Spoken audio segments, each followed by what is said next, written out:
Today's guest on the podcast is Shawna Schuh, who hails from Oregon. And Shawna is a leadership coach, and she's done some amazing work with some amazing clients over the last number of years, as deep experience. And she really does focus on developing leaders in organizations who are committed to growing and to developing. And we talked across a number of really important topics about why it's people leave leaders rather than organizations. We also talk about the fact that one of the challenges today is managing across multi generations, probably for the first time ever, and the challenges that actually brings. But also really looking at what is it, those things that highly effective leaders do that less effective leaders don't do. So really encourage you to listen to Shawna. She's really she's a great communicator. She's very bright. She's very energetic. She's very funny, but she's a really solid communicator and is an expert in her field, and really makes her worthwhile listening. So do suggest you sit back and enjoy this. If you like the podcast, what helps us get to more people is if you go and give us reviews. So we really appreciate that you do that.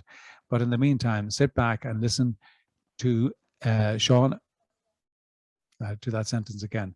In the meantime, sit back and listen to Shawna Schuh. Shawna, thank you so much indeed for joining us here on the podcast. It's a real honor to have you all the way from Oregon. I am thrilled to be here, and any man with an Irish accent has my attention. I hope you're still saying that at the end. I'm sure I will. But you operate very much in that leadership space, which obviously is one that I focus on as well. But I noticed on your website that you kind of repeat the line that people leave the leader, not the organization.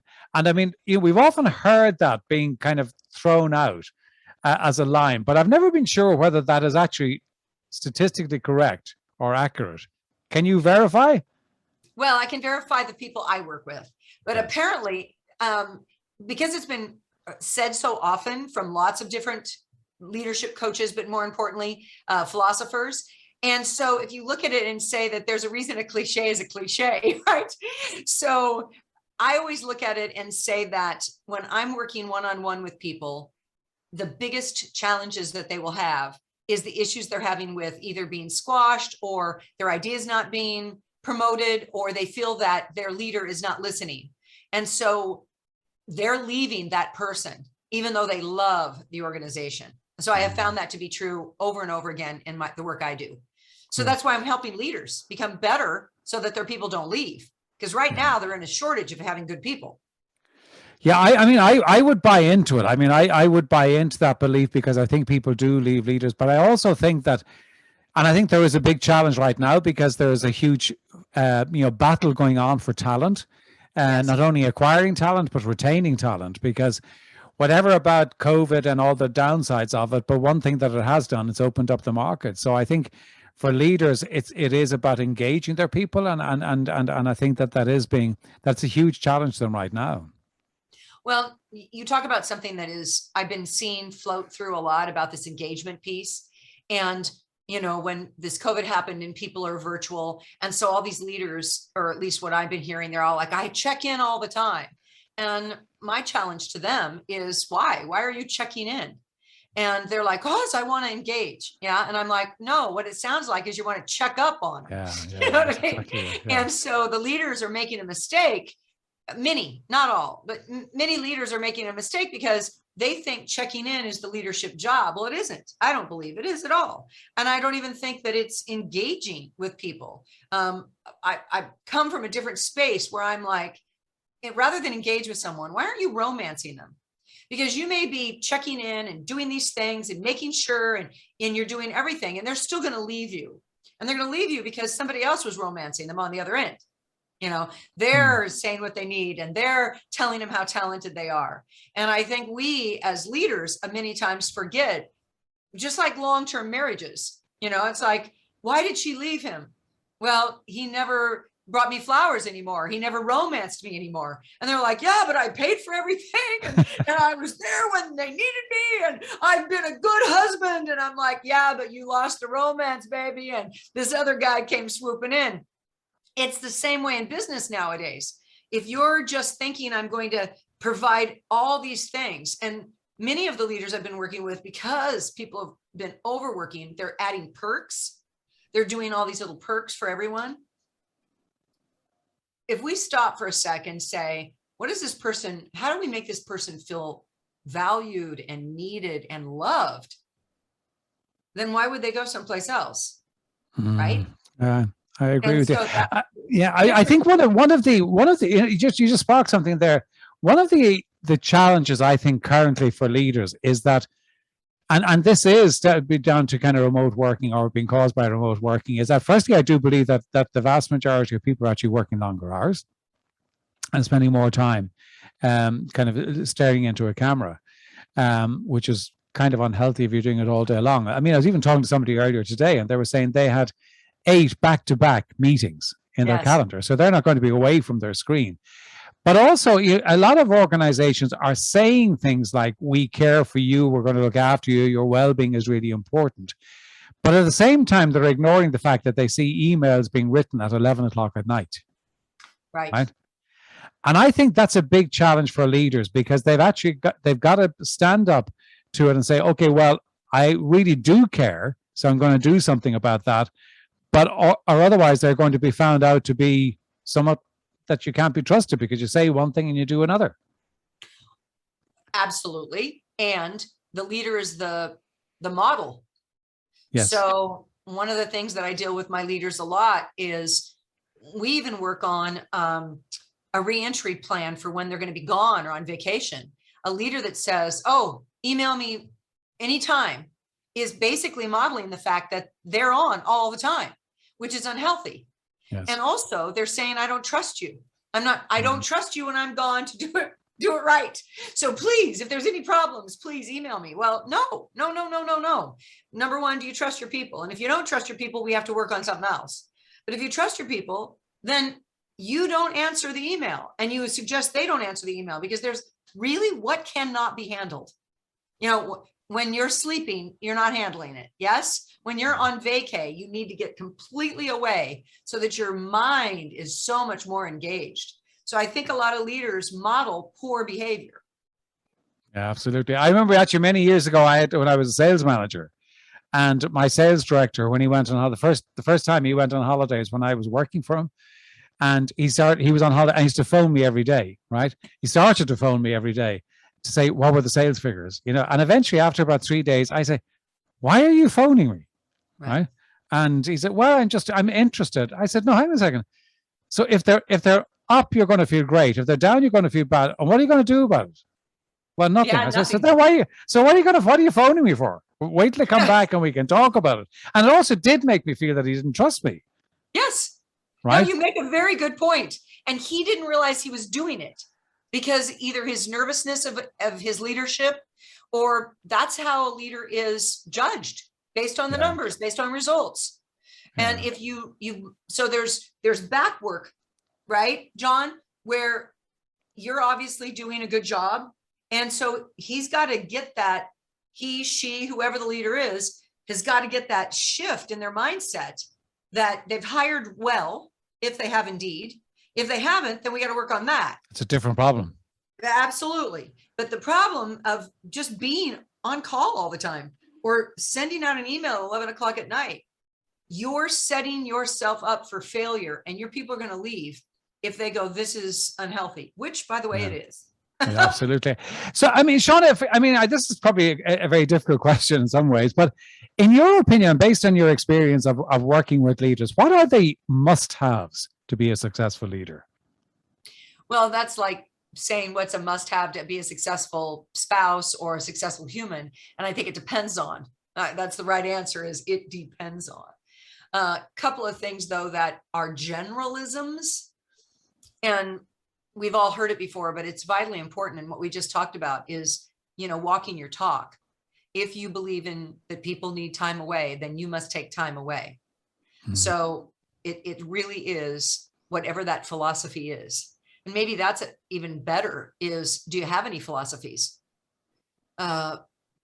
Jim Rohn, a business guru from a long time, who was mentored by Shawna Schuh, every time he would say something, he would go, well, where'd you get that philosophy? And then you have to go, wait, I have philosophies, like if you're a learner, or if you are a giver, or you're generous. And people will always say, well, I am. And I'll go, well, let me look at your calendar and your checkbook, because that's going to prove more than what you say. People will say, I'm a lifelong learner. I go, okay, well, where was the last book you invested in? What was the last class you took? Are you getting coaching? I can look at your checkbook and know what you value. If it's all fast food, or it's all entertainment, or I get what you're about. So I would ask everyone that's listening right now to look at their checkbook and their calendar, and then you'll know what your philosophies are. And if you don't like that, you get to change it. You can change it. Can I talk about one challenge that I think is very that I come across in my work, and I'd be interested in your take on it, and how leaders can manage it, is that for the first time, I think that managers are managing in a multi-generational environment. Yes. And so very often you have got a manager of a certain, whatever generation, is managing generations that he or she does not necessarily understand. How do you help your clients in that situation? It's a great question. And what's exciting about the world is that it's, for the first time, I believe we are so multi-generational and vast. People are working way into their 70s now. Tony Bennett is in his 80s, and he is collaborating with singers that are in their 20s. It is fantastic. Here's what leaders, I think, should be alerted to, or at least be aware of. And awareness is the first key to any growth or change, is that if you think of them a certain way, then that energy is going to come out that way, versus the similarities that everyone's got ideas. Sometimes we'll think, oh, well, they don't have as good ideas because they're new, or they don't have as good ideas because they're old. Well, what if you came with the assumption that everyone's got an idea? So then you're not putting them in groups, you're leveling the playing field to say, this idea is sharing. Or where is the wisdom in this? Because I think the biggest challenge, John, if this is answering your question, is our biases that an older generation does not understand technology, which is complete BS. Anybody can understand technology. They just have to put a little time into it. Or that the younger generation doesn't understand hard work or the sacrifices, which is BS. It's just different sacrifices. So once you level that playing field with what do we have in common? Like if you put a variety of different breeds together, dog breeds, let's say, they figure out the commonalities. They're not looking and going, oh, you're a big hairy looking thing. You're a little skinny hairless thing. They're going, okay, we all want something to play, whatever it might be. Animals always work it out. So why we human animals do not work it out? It's because brain, we're already saying, oh, well, I've got all these different ages and teams. And as a leader, I go, oh, they know more than me, but I'm managing them. Well, that's your own issue. Or I'm older than them, so they should pay attention to me. Well, that's your own issue. So then you become a leader that starts to question. You become a leader that begins to ask things that bring everybody on board. And you're blind to their age or their sex or their gender. Yeah, I think it's a big challenge, and I think that there's a lot of work that needs to be done in that space. Boy, is there.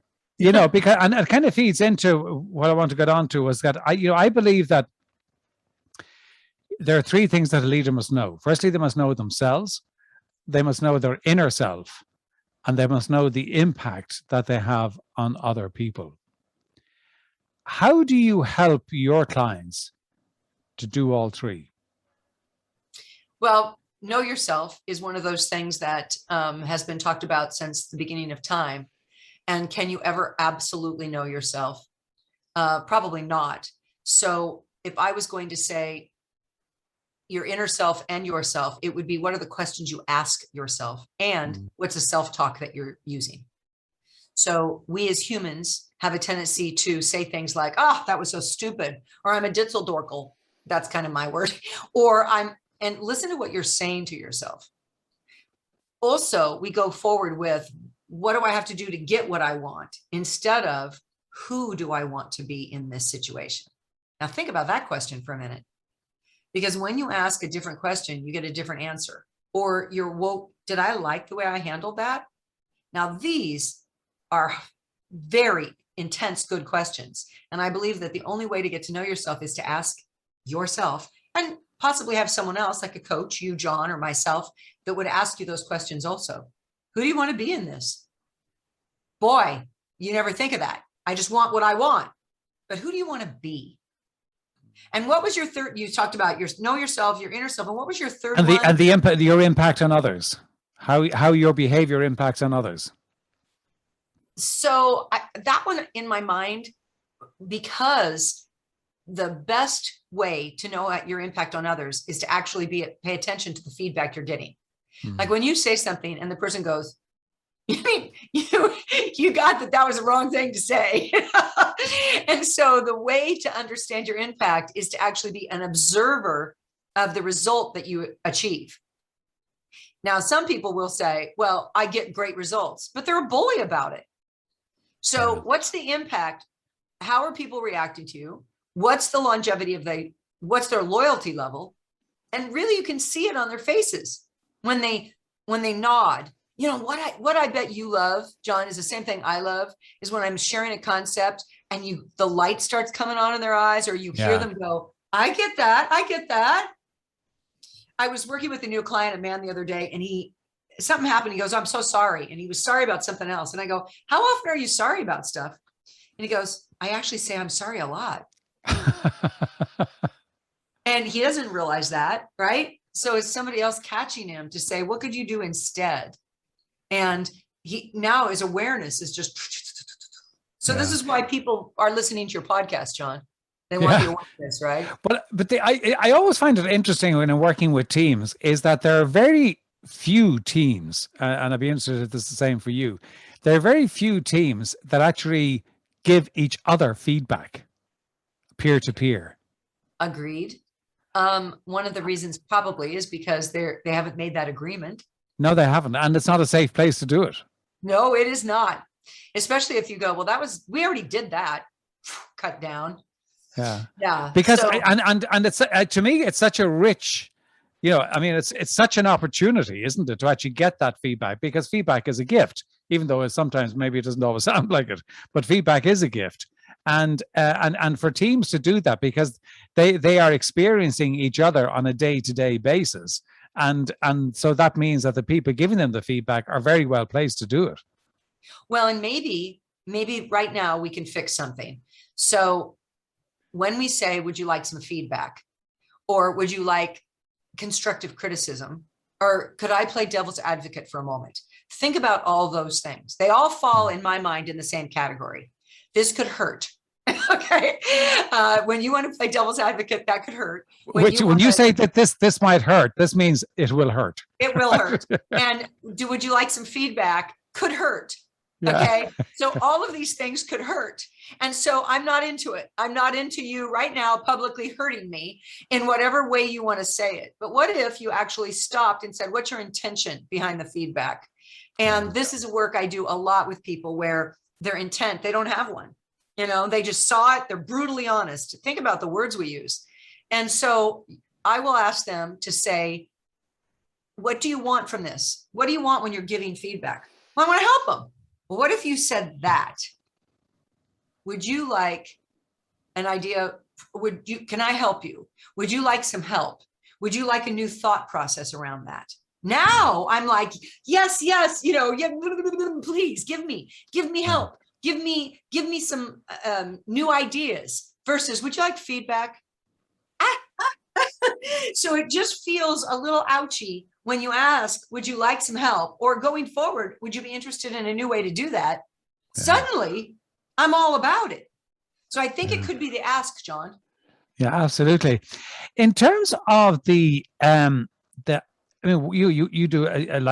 work with a range of leaders, and I'm just curious from your perspective, what do you see highly effective leaders do that less effective leaders don't do? It's an excellent question, and I have it. It's asking. Most leaders Asking. Yeah, Yeah, they okay. don't. The best leaders ask. They ask their team what they think. They ask their team for ideas. They ask questions instead of what most leaders do, which is tell people, tell them what the initiative, tell them what they need to do, tell them what the goals are, tell, or they sell. They're selling their idea. And a good leader really does, I would say, majority, 95% of just ask good questions. Now, the difference between, and this is where coaching comes in, and this is where mastery comes in. A leader will say, well, I ask him questions all the time. Okay, what kind of questions? Like, what were you thinking? That's not a question. Yeah. Not a good question. It's a question, but not a good question. Or why would you do that? Or why did you, why questions aren't the best. Anyway, so I'll say, okay, it's not just asking questions, asking good questions. That's the little operative. And a good question would be, if you were going to look at this in a new way, what would it be? Or walk me through the process that you did to get to your result. Or it could be anything from, who do you want to be in this conversation with somebody who's giving you trouble? Tell me who you want to be in this. What is it? Like, they come to you with a problem and you go, tell me why you're coming to me with this problem. Well, you're the leader. So what have you done so far to solve it? All of these questions give them an opportunity to learn and give them an opportunity to put all of the onus on the person who's talented, who is who they hired. Does that make sense to you, John? It makes absolute sense to me, and I couldn't agree with you more. I think that one of the things that I'm always saying is just always be curious and just have that curiosity as a state, because I think if you're curious, firstly you stop making statements, and you start asking questions, but you're asking questions coming from a good place. And it stops you asking the kind of, well, why the hell did you do that? Which, might be a question, strictly speaking, but it's not actually a question at all, right? If they're going to add yours and say, well, John told me, so I'm going to say this. I'm curious. What were you thinking? Yeah, exactly. So I think that is very true. Shawna, this is great stuff. And I mean, obviously your experience as a leader is phenomenal. And as a coach to leaders.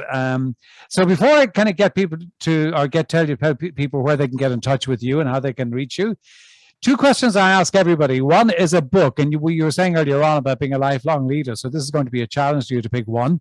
A book that's had a significant impact upon you, what the book is and what was the impact? So there are so many. However, for our conversation, I think that, well, there's two. And the one that I'm going to lean towards is, I believe that if you're going to do what you suggest, the 3 things that leaders know yourself, the 4 Agreements is a great book. And one of the reasons it is a great book, Miguel Ruiz wrote it, is because it's, the 4 agreements are, don't make assumptions. And I think if you look at your own internal clock and you're like, I assume these things, I'm assuming multi-generational is going to be a hassle. So when you make assumptions, you make mistakes, and then always do your best. I mean, there's so many good things in these 4 agreements. And then, if I may, one other book that really had a huge impact was Leadership and Self-Deception. And it's from the Arbinger Institute.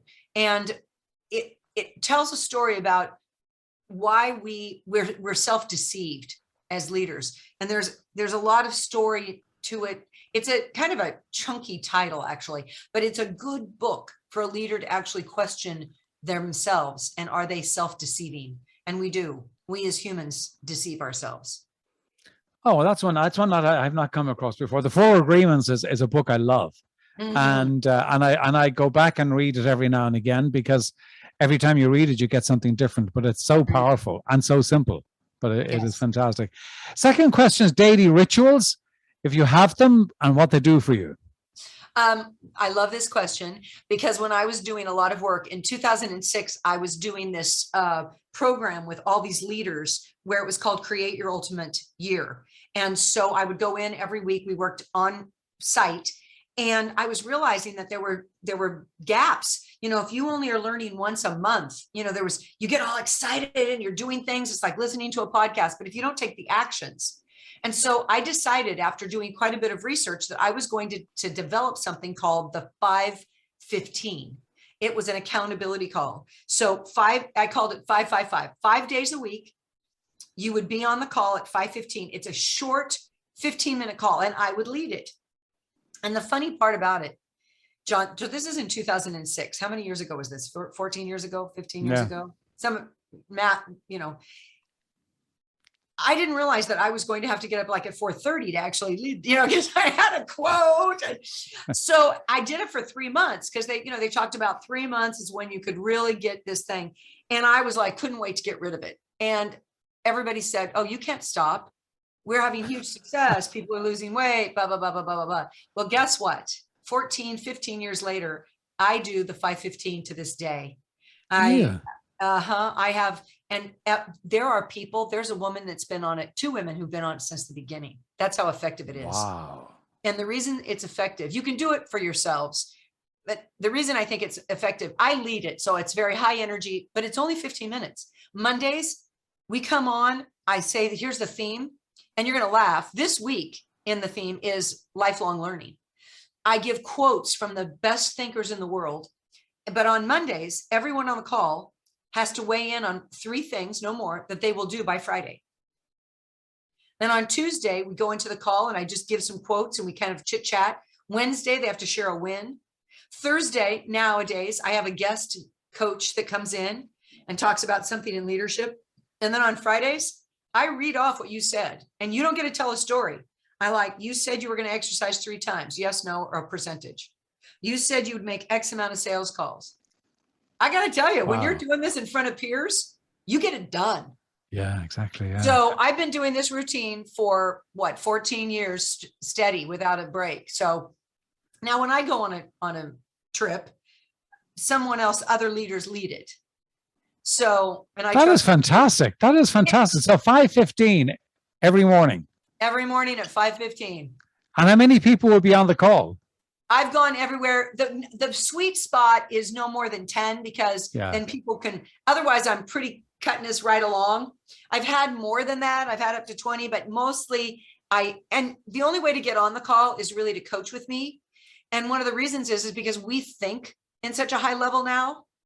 You don't hear the words of, struggle, or I can't, or I'm having, you just don't hear it, because we've already addressed those internal issues. So the level of conversation in the morning is over the top. It inspires. That's phenomenal. I love that. That is a fantastic idea. Shawna, this is great. Shawna, where can people reach out to you? Where can they get in touch with you? We'll put it all in the show notes, but if they're listening, how can they get in touch with you right now? One of the things I would really like to invite anyone who felt sparked by something that was said today is that on my website, you can sign up to get a call with me, a free call with me. I use it as a clarity call, or just a call to actually check in with where you're at and what you might need. And there's 2 reasons I do this for free. Number one, because if you love what I do, then you'll probably want to work with me. But more importantly, even if you don't love what I do, I get just a bead or a hit into what's going on outside in the world, besides just the people that I'm working with currently. So you can go to my website, which is shawnaschuh.com. And of course, to spell that is in the show notes, but it's SHAWNASCHUH. And you can sign up to get a free call with me. There's other resources that are free there as well. So I would just say, go to my website. Yeah, well, I can tell you there is lots of resources on your website, so it's well worth the trip. So I would highly recommend to people to go. Shawna, thank you so much for joining me. It's been a real pleasure. It's been a real joy. I've loved the conversation. I love the way you think and the way you articulate your ideas. So I really appreciate you for coming along today. John, it was a pleasure on my end. Thank you. Mwah. Lots of love to you. We talk to you real soon. Okay.